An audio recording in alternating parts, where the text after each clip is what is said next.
Capítulo 7. Métodos de influência comportamental. A influência comportamental não depende de força, ameaça ou coerção direta. Ela opera de forma mais eficiente quando atua sobre padrões automáticos de resposta, explorando mecanismos já presentes no funcionamento psicológico humano. Esses métodos não são especulativos. Eles são amplamente estudados e validados pela psicologia experimental e pelas ciências do comportamento. Um dos métodos mais conhecidos é o condicionamento operante.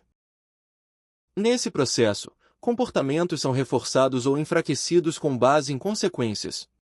Ações seguidas de recompensa tendem a se repetir, enquanto ações associadas à punição ou ausência de reforço tendem a diminuir. Esse princípio atua mesmo quando o indivíduo não está consciente do processo. O reforço intermitente é uma variação particularmente poderosa. Quando recompensas não são entregues de forma previsível, o comportamento se torna mais resistente à extinção.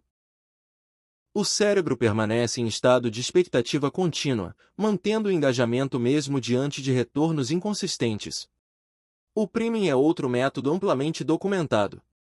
Ele consiste na exposição prévia a estímulos que influenciam respostas posteriores sem que o indivíduo perceba a relação entre eles. Palavras, imagens ou contextos podem ativar associações mentais que orientam decisões futuras de forma automática. A modelagem comportamental atua por observação e imitação. Indivíduos tendem a reproduzir comportamentos que vêm sendo recompensados socialmente, especialmente quando esses comportamentos são apresentados como normais, desejáveis ou amplamente aceitos. O pertencimento funciona como reforço. O controle de contexto completa esse conjunto de métodos. O ambiente no qual uma decisão é tomada influencia profundamente o resultado. Alterar opções disponíveis, ordem de apresentação, linguagem ou estímulos emocionais pode mudar o comportamento sem alterar a intenção consciente do indivíduo. Esses métodos raramente atuam isoladamente. Em sistemas complexos, eles são combinados e aplicados de forma contínua, criando padrões previsíveis de resposta coletiva.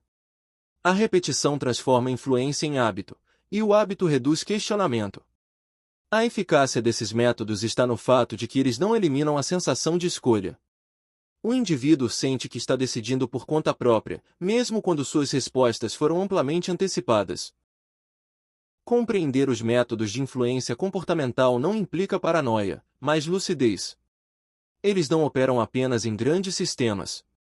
Estão presentes em relações sociais, ambientes de trabalho, consumo, educação e comunicação cotidiana. Reconhecer esses mecanismos é um passo essencial para reduzir a condução automática do comportamento. A consciência não impede a influência, mas amplia o espaço entre estímulo e resposta, onde escolhas mais deliberadas podem surgir. Capítulo 8. Consumo e arquitetura da escolha. As decisões de consumo raramente são tomadas em um espaço neutro. O ambiente no qual uma escolha é apresentada exerce influência direta sobre o resultado final. A isso se dá o nome de arquitetura da escolha, um conjunto de estratégias que organiza opções de forma a direcionar decisões sem eliminar a sensação de liberdade. A arquitetura da escolha parte do princípio de que o cérebro não avalia todas as alternativas de maneira racional e equilibrada. Diante de múltiplas opções, ele tende a seguir atalhos cognitivos, escolher o que se destaca, evitar esforço excessivo e responder a sinais de urgência ou segurança. A organização das opções é um dos fatores mais relevantes. Itens posicionados em locais de maior visibilidade tendem a ser escolhidos com mais frequência. A ordem de apresentação cria uma hierarquia implícita de importância, mesmo quando todas as opções possuem valor semelhante. Cores e elementos visuais também desempenham um papel decisivo. Determinadas cores evocam emoções específicas, como confiança, urgência ou desejo. Essas respostas ocorrem de forma automática, antes da avaliação consciente do conteúdo. A linguagem utilizada na apresentação das escolhas influencia diretamente a percepção de valor. Termos como limitado, exclusivo ou última chance ativam o efeito de escassez, aumentando a probabilidade de decisão rápida. A urgência reduz o tempo disponível para reflexão crítica. Outro recurso comum é a criação de opções padrão. Quando uma alternativa é apresentada como a escolha recomendada ou previamente selecionada, muitos indivíduos a mantêm por inércia. A tendência a aceitar o padrão reduz o esforço cognitivo necessário para decidir. A comparação entre opções também é manipulável. Introduzir uma alternativa claramente menos vantajosa pode tornar outra opção mais atraente por contraste. Nesse caso, a escolha não é feita pelo valor absoluto, mas pela relação percebida entre as alternativas. Esses mecanismos não se limitam ao consumo material. Eles estão presentes em decisões financeiras, escolhas digitais, adesão a serviços, políticas públicas e até interações sociais. Sempre que um ambiente é estruturado para orientar decisões, a arquitetura da escolha está em operação. O aspecto mais sutil desse processo é que ele preserva a sensação de autonomia. O indivíduo escolhe, mas escolhe dentro de um cenário cuidadosamente desenhado. A liberdade permanece formal, enquanto o percurso é orientado. Compreender a arquitetura da escolha não implica rejeitar toda influência, mas reconhecer que decisões não surgem no vazio. Elas emergem de contextos que podem ampliar ou restringir possibilidades de forma invisível. Ao perceber como o consumo é estruturado, torna-se possível questionar não apenas o que é escolhido, mas por que determinadas opções parecem naturalmente mais atraentes do que outras. Capítulo 9. Religião como sistema simbólico regulador. Sistemas religiosos podem ser compreendidos, do ponto de vista científico e sociológico, como estruturas simbólicas complexas destinadas a organizar a experiência humana diante da incerteza, do medo e da finitude. Independentemente de crença pessoal, a religião exerce uma função reguladora profunda sobre o comportamento individual e coletivo.